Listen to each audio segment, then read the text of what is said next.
This is Balin's tomb, one of the most iconic moments from the Fellowship of the Ring, Lord of the Rings film. Only this isn't. This is a photo that I took of the fully playable detail gaming board of Balin's tomb that I've made. Whether you're a fan of Middle Earth or just love crafting immersive terrain for your games, this build is the ultimate centerpiece. I'm Chris from Good Enough Scenery, and in this video I'll show you how I created every piece of this, from the towering pillars to the rubble-strewn floors. You'll see how it all came together and how you can build yourself this with my step-by-step plans. If you're ready to recreate this legendary scene for your own tabletop adventures, stick around. I'll tell you exactly how you can get started. We begin with a 20mm piece of XPS foam cut into a 60cm square, and then the walls cut into to make sides. The main walls are consisted quite simply of these archways cut into the sides of it, and then lots of brickwork added, and then the painstaking process of carving runes across the entire thing, rolling it with a tinfoil roll, undercoating it, and then sponging with a grey paint, and that brings out this terrific detail that you see across the whole of the board. Really a lot of effort, but very much worthwhile. I decided that partway through making this the archway should be set back a bit, and that's why they've ended up like this. Now, the front wall was a different story altogether. I didn't have any archways, but I did decide that the door needed to be quite the centerpiece, so I carved out this door shape, which you can see the details of the exact measurements in the schematics which are available, but cut that out bit by bit and ended up with a really awesome door shape. This king's face I carved in as well. That's included in the plans too, for you to just very simply just inscribe the details, and it's done. The back wall, couple of archways, lots of brickwork, and then a window cut at the back for the arch for the light to shine through down onto Balin's tomb, and then again sponging on grey paint to add on that fantastic detail. Now there's the front and rear support walls. The back ones have an archway cut into them, and then there's lots of brickwork and lots of runes. And then the front ones are exactly the same shape, but they do not have any archway. It's just the shape, and I added some zigzag details because at this point I'd done thousands of runes, and I decided that was more than enough. But again, sponging on this detail to make them look really awesome, and that's the first 8 main pieces made. Next, on to some 10mm XPS foam for the upper floors and the lower walls. Now, this is very simply a case of getting them to the right width, and then with the upper floors, it's very simple, just cutting out spaces for the pillars to slot into, and then making them slabbed like I have here. They're ready for undercoating and painting then. So exactly the same, undercoated in black, and then detail sponged on with grey. And then if you want to make areas like a bit more worn, bit of a lighter grey anywhere you feel like there will be lots of wear and tear on the surface, just like I'm showing you here, and it just brings out that kind of just a little bit of extra detail. The lower walls are painstakingly slow as well at times, because you are going to be putting brickwork on, and then you'll be putting runes across the entire thing. The runes are entirely optional, but by God, they look fantastic once they're done, as you can see here. Now, moving on to the pillars. So these consist of a couple of different things.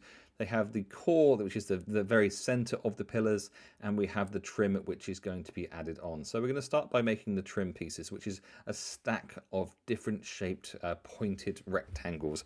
That'll make more sense in just a second. So we start with a 20mm thick foam, and then we're going to make that into a point on this particular size piece. There are several different size pieces, and we're going to do a very similar thing on each one. So cutting off a 45-degree angle there, 45-degree angle there, and then we have a point, and we do it across lots of different sizes, and then we cut them into little slivers that are just a couple of mil thick. Then we're going to glue the center of the pillars together, and then we're going to glue these different size pieces into a stack. Well, not just one stack, but lots of stacks. Yeah, look at them all there. I think you need 32 across this whole thing. And then we're going to stick those to the side of the pillar. And, even just that looks like a pretty decent pillar, but there's obviously more detail to add in a minute. I also created 2 different other types of pillar, one for the corner and one for the center. Again, stacks, but a lot more simple than the pointed ones. And then you can add whatever detail you want. I went for some zigzag patterns here, add some more stony detail with some tin foil, and then added some runes on the fronts. That rune sheet is included in the schematics if you decide to purchase them. From there, black undercoat, and then sponging on some lighter grey, and that brought out all of this lovely detail, and you can see the result here. I mean, there is a fair amount of effort that goes into making these. It's all kind of quite repetitive. So put a film on and do like make a whole bunch of stacks. That's how I put it all together. But this is what the pillars end up looking like, and I think it was well worth the effort. If you're loving the look of this build and want to recreate it for yourself, I know I've made that easy for you. The full plans, including everything you need, is on my Patreon. Detailed schematics, step-by-step instructions, printable templates, and exclusive access to 10 in-depth video tutorials, or maybe it's 11. Each tutorial walks you through one component of the tomb, whether it's the walls, the pillars, or the iconic central tomb. With these resources, you'll have everything you need to make your own stunning version of Balin's tomb. Head to patreon.com/goodenoughscenery to pick them up. Back to the build now, and the tomb, which is quite simply a sandwich of some 2 thin pieces and 1 chunkier piece. Now it's the top piece that's going to have some detail, so I just beveled the edges off, put a rectangle on the top, stuck it all together, painted it black, undercoat, put some sponging detail on with the grey, and then cast some runes on the top, and that was the tomb done. That simple. The stairs are stacks of 10mm foam, so we're going to cut them to the different required lengths, and then we're going to cut little steps out of them, first by doing a cut on the horizontal, which can be done with a knife or a hot wire cutter, and then cutting the rest out with a vertical cut to put it all together to have this steps look.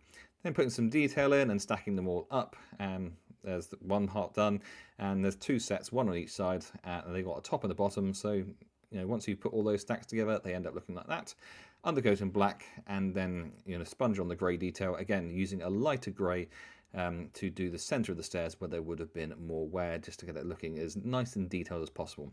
Now the well is quite simply an octagon with the centre cut out, stuck on top of a slab. That's as simple as I can put it, and then putting all of the slab detail, all of the brick detail on to make it look a little bit more interesting, and then the same process in terms of putting it all together. Now the door is something which I spent a lot of time on and then completely changed how I made it. So you'll see that more in the schematics, but essentially this is 2 pieces of foam, one which is chunky and one which is thin, and then painted to look like a frame. It's literally that simple, but I think it actually looks pretty impressive. Now the floor tiles, these are 40mm squares, but it'd be really boring if it was just 40mm squares, so there's all sorts of different shapes and sizes and things like that, just to try and make it a bit more interesting.